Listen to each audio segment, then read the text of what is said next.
கரூருக்கு அப்புறமா விஜய் அவர்களுடைய ஃபர்ஸ்ட் பப்ளிக் மீட்டிங் இது. எந்த அளவுக்கு எக்ஸைட்டடா இருக்கு விஜய் அவர்களை பார்க்க? ஃபுல் அண்ட் ஃபுல் பார்த்தீங்கன்னா தமிழ்நாடு சைட்ல இருந்தாலும் ஃபோன் அடிச்சு கேட்டாங்க, ஏதாவது விட்றாங்களா, ஏதாவது வர முடியுமா. பக்கத்தில் இந்த விழுப்புரம் மாவட்டம், கடலூர் மாவட்டம், மரகாணம், புதுச்சேரி நடுவிலே வந்து கோட்டக்குப்பம் போகுது, விழுப்புரம் தான்.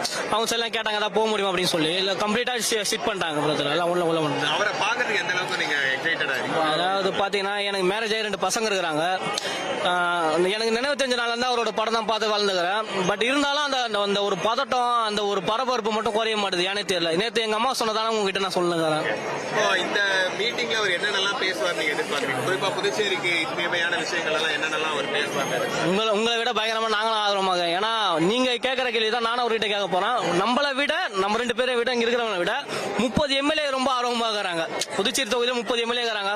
30 எம்எல்ஏ ரொம்ப என்ன ஒரு பேச போறாரு என்ன சொல்லி ரொம்ப ஆர்வமாக இருக்கிறாங்க. 2026 தேர்தல் பொறுத்தமட்டில் விஜய் அவர்களுடைய வருகை எந்த அளவுக்கு இதா இருக்க போகுது? அவர் எந்த அளவுக்கு வந்து சீட்ஸ் வின் பண்றதுக்கு எலெக்ஷன் பண்றதுக்கு சான்ஸ் இருக்கு? இல்ல பிரதர், நீங்க வந்து அவருக்கு வந்து சுத்தி பாத்தீங்கன்னா ஃபுல் அண்ட் ஃபுல் எவ்வளவு நெகட்டிவ் ஸ்ப்ரெட் பண்ண முடியுமோ அவ்வளவு பண்ணிட்டு இருக்காங்க.